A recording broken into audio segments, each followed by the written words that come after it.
C'est toujours un honneur et un plaisir d'être à Paris, d'être en votre compagnie. Et puis, je vais vous faire un petit peu voyager de votre living room à la salle d'opération en essayant de vous expliquer en quoi le cinéma peut nous apporter quelque chose. On sait que depuis 10 000 ans, on fait de la chirurgie.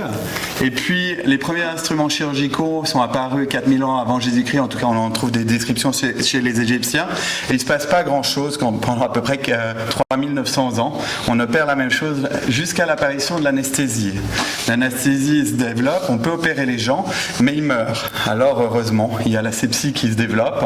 Et puis, durant les 100 dernières années, on a pu développer une chirurgie avec des grandes incisions, des grandes chirurgies, des grands chirurgiens, mais un problème des grandes cicatrices, qui, même chez des gens très connus, ne sont pas très jolies, même si on fait des belles chirurgies. Alors, Philippe Mouret développe la chirurgie, puis tout le développement de la cœlioscopie et jusqu'à aujourd'hui où on fait de la chirurgie minimalement invasive, de manière routinière. Pendant ce temps, dans les studios de cinéma, il s'est aussi passé quelque chose. Dans les 100 dernières années, depuis le cinéma de Méliès, on voit apparaître différentes choses. La colorisation avec une molécule dont vous entendrez parler un petit peu plus tard, l'indocyanine verte, qui permet d'avoir une couleur verte. La réalité augmentée avec l'incrustation d'images dans l'image, qu'on ne peut pas voir avec nos yeux, mais qu'on peut voir avec un appareil. Le 3D, puis le 4K. Toutes ces technologies qui sont présentes dans nos salons, mais qui ne sont pas encore tout à fait présentes dans nos salles d'opération, et je vais vous montrer en quoi c'est intéressant. La réalité augmentée qui permet, avec une image, effectivement, de voir des choses qui n'existent pas, qui permettent d'augmenter notre perception de la réalité. Alors, en quoi est-ce que c'est important et en quoi ça a un impact dans notre chirurgie aujourd'hui? On a vu que toute la chirurgie s'est développée avec une vision en 2D, des limitations des degrés de liberté, des longues courbes d'apprentissage et des instruments non articulés. Et les premières choses qu'on voulait restaurer, c'était le 3D. Alors, je ne sais pas si vous avez déjà fait la chirurgie 3D. On vous met des lunettes de soleil et vous ressemblez un petit peu aux Blues Brothers en salle d'opération. Mais on a toujours des instruments rigides et droits avec des faibles degrés de liberté.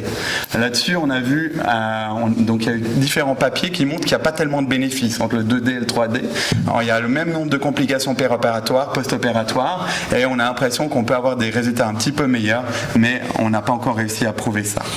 Là-dessus, on a essayé d'améliorer l'intégration du chirurgien dans le champ opératoire avec la 3D dans le robot, où on a une magnification, une immersion. Et là aussi, on a des résultats qui sont un petit peu décevants, notamment pour la chirurgie du rectum. L'étude RELAR, qui est la plus grosse étude randomisée publiée ce jour, qui cherchait à savoir le taux de conversion, qui était un outcome qui penserait facile à démontrer un avantage du robot, montre que sur une population de chirurgie robotique versus une chirurgie cœlioscopique, il n'y a pas tellement d'avantages. Donc l'imagerie 3D, elle donne quelque chose, mais elle n'est pas encore tellement convaincante. On doit porter des lunettes 3D en salle d'opération. Il y a une rotation de l'horizon qui n'est pas parfaite et des difficultés à faire le focus et parfois des sacrés maux de tête en fin de journée pour ceux qui l'utilisent. Donc pas tout à fait convaincante. L'imagerie 4K, c'est hallucinant ce qu'on peut voir avec une imagerie 4K. Je vais vous montrer un petit film. Une très bonne définition, mais on ne sait pas encore en quoi ça va servir. Une bonne partie d'entre vous ont déjà des écrans 4K dans votre salon. On en a à peine en salle d'opération. Et ici, c'est juste un petit film de 4K où on voit qu'avec une imagerie, une caméra comme ça, vous pouvez quasi voir les globules rouges qui avancent dans les capillaires. C'est hallucinant qu'on puisse voir ce degré de détail. Est-ce que ça va nous aider dans notre chirurgie? On ne le sait pas et on va le découvrir, je pense, assez rapidement dans les années à venir. La réalité augmentée, je pense, c'est probablement l'instrument le plus intéressant aujourd'hui.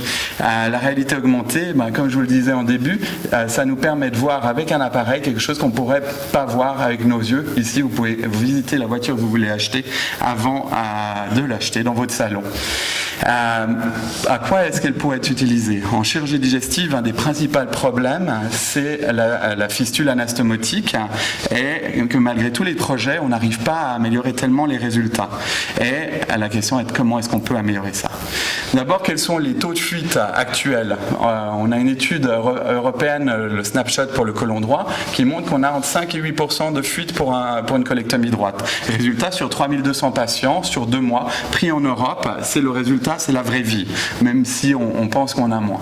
Le côlon gauche, c'est environ 6%, ça vient du registre danois de chirurgie colorectale, et pour le rectum, on monte jusqu'à 10%, voire 17% si on prend les résultats du GRECAR, qui était publié dans le GRECAR 5, il n'y a pas si longtemps. Il y a différents facteurs qui sont importants pour les fuites anastomotiques, et puis cette revue de McDermott, elle montre qu'en gros il y a des facteurs ajustables et des facteurs non ajustables. Les facteurs non ajustables, bon, vous ne pourrez pas les changer, mais dans les facteurs ajustables, vous pourrez améliorer un certain nombre de choses, notamment corriger une malnutrition, arrêter les stéroïdes, arrêter l'alcool, rendre plus maigres vos patients ou les faire arrêter de fumer, optimiser les patients. Mais une des choses qui est importante, c'est la perfusion. Elle est essentielle à la guérison d'une suture digestive et je vais essayer de vous démontrer à quel point la réalité augmentée nous aide. Comment évaluer une bonne perfusion? Il faut un système qui soit facile à voir, y compris en scopie, facile à utiliser, fiable, objectif et reproductible et bon marché. Alors on peut dire que nos yeux, c'est bien. Et Golliger disait, en gros, si c'est rose, c'est bien, si c'est bleu, c'est pas bien. Mais on a toujours 5% de fuite pour les côlons droits et 12% pour les rectums. On peut tester les vaisseaux marginaux, ça marche assez bien, mais on a le même taux de fuite. Il y a donc plein de méthodes qui ont été développées jusqu'à amener son patient endormi en salle d'angiographie pour faire une angiographie sur table et vérifier que le segment vascularisé marche. Et moi, je vais me concentrer sur l'utilisation du néo-infrarouge et de la réalité augmentée. C'est quelque chose qui nécessite une validation ou qui est une étape pour Lyman. Alors, comment ça marche le néo-infrarouge? C'est assez facile. On émet un signal à 805 nanomètres contre un tissu dans lequel on aura mis un produit qui est l'indocyanine verte, dont on a déjà entendu parler pour la colorisation de nos films. Et le signal réémis par cette indocyanine excitée sera visible au sein d'une machine et nous permettra de voir quelque chose. L'indocyanine verte, c'est un petit produit qui est facile à utiliser, qui est très peu toxique. Il y a une réaction allergique sur 300 000 et on peut en utiliser beaucoup. Alors en Suisse, on peut utiliser 2 mg par kilo. L'ASFAPS dit qu'on peut utiliser 0,5 mg par kilo. Donc sur un patient de 70 kg, on peut utiliser 35 mg et nous on va utiliser par injection environ 7,5 mg. Et puis ça coûte pas très cher, donc ça c'est avantageux. Il y a différents systèmes pour le voir, ça c'est celui qu'on utilise nous à Genève, on peut utiliser le robot et puis tous les fabricants sont mis à fabriquer leur système de néo-infrarouge, que ce soit Stryker, Olympus, Storz, Artrex. Là c'est intéressant, c'est du 4K et de la fluorescence, c'est pas encore en vente, mais il y a des choses qui se font qui sont intéressantes. Le principe, on va injecter une faible concentration du produit en intraveineux direct dans une seringue par l'anesthésiste, une fois après la section des vaisseaux et une fois après l'anastomose. Ça, c'est une image normale. On a mis un petit crâne ici au niveau où on veut faire la section, l'image en réalité augmentée et l'image composite. Et puis, on va voir si l'endroit où on a mis notre marqueur, c'est le bon endroit pour faire notre section vasculaire, notre section de côlon. Et ici, on s'aperçoit qu'il y a un clair cut-off à l'endroit qui est vascularisé et qui correspond pas du tout à l'endroit qui est dévascularisé où on a pris nos tumeurs et nos vaisseaux. Donc ça marche assez bien. Ça nous permet même de faire une section sous contrôle visuel avec un agrafage qui permet, avec une limitation claire, d'être certain qu'on va pouvoir avoir un segment vascularisé. Qui plus est, si ça saigne, vous aurez un joli saignement vert qui est presque plus beau que le saignement rouge, mais qu'il faudra contrôler et qui teste aussi les vaisseaux marginaux. Est-ce que ça marche chez les patients? On a déjà commencé par une étude de faisabilité, ça avait l'air de fonctionner. Pas de fuite, mais 30 patients, c'est pas assez. Il y a une équipe de New York qui a essayé sur des rectums bas. Ils ont vu que sur les 4 angiographies anormales sur 20 patients, 2 ont eu une fuite anastomotique. On est toujours à 10%, pas vraiment d'impact. l'étude sur la perfusion sur le groupe de Jafari, qui marque ici là où il veut sectionner, et puis il injecte le produit, et on voit que la ligne où il voulait sectionner, en fait, elle est à 2 cm au-delà. Et il se rend compte que dans son groupe contrôle, il a 18% de fuite, quand dans son groupe, avec la fluorescence, il a 6%. Mais il s'agit d'une quarantaine de malades. C'est pas beaucoup. Alors les Américains, ils ont dit, on va faire une grande étude, l'étude Pilar 2, où ils ont mis 147 malades, 139 dossiers analysés, et là-dessus, seulement 25% de cancer du rectum, et ils trouvent un taux de fuite de 1,4% en multicentrique. Donc là, il y a quelque chose d'intéressant, avec un changement d'attitude dans 8% des cas. Donc on change d'attitude dans 8% et on diminue le taux de fuite à 1,4%. Donc c'est une première étude de phase 2. Évidemment, quand il commence à y avoir quelques études sur le marché, on commence à avoir quasi autant de méta-analyses que d'études, et en gros, elles disent toutes la même chose. Il y a probablement quelque chose dans cette ICG. Alors nous, comme Européens, on s'est dit, il faut qu'on essaie de reproduire les résultats américains et savoir si on arrive à répliquer le hamburger américain par un hamburger européen, ou si le nôtre va plutôt ressembler à ça. Alors, on a fait une étude multicentrique prospective entre Genève, Oxford et Dublin, et on a réuni 500 malades. Avec un âge médian de 64 ans, des patients gros et maigres, avec environ 65% de cancers colorectaux, 20% de maladies diverticulaires, et puis quelques maladies inflammatoires. On a 143 anastomoses iléocoliques, 220 anastomoses colorectales hautes, 90 colorectales basses, et des poches angilo-anales. Et puis, on a regardé ce que ça allait nous apporter. 85% de ces chirurgies ont été faites par celiochirurgie, avec un taux de conversion de 6%, ce qui est tout à fait acceptable. Alors tout d'abord, est-ce que le néo-infrarouge, on peut le faire? Oui, on peut le faire dans tous les cas, et ça a pris 4 minutes en médiane sur 500 patients. Donc ça veut dire que c'est rapide, et le temps d'apparition du signal, il dure 30 secondes. C'est rapide aussi, donc le chirurgien peut le faire, il ne s'ennuie pas, il ne prolonge pas son temps chirurgical. Deuxièmement, on a altéré la chirurgie dans 6% des cas, 80% à la première acquisition, avec une nécessité de recoupe ou de voir qu'on avait dévascularisé un angle ou une partie du segment intestinal qu'on voulait anastomoser. Ça, c'est un exemple. La vision normale, l'endroit où on voulait sectionner, après la section des vaisseaux, l'injection du produit, et puis on cherche ici le signal qui ne vient pas. Il y a une différentielle de 4 cm chez ce patient, et donc on recoupe et on n'a pas eu de fuite. Deuxième fois, on a eu, après l'anastomose, une fois la nécessité de refaire la suture sur un segment qui avait été dévascularisé sans qu'on ait d'explication, probablement une erreur technique de notre part, mais qu'on a pu identifier avant la fuite. Et puis, pas de stomie chez un certain nombre de patients.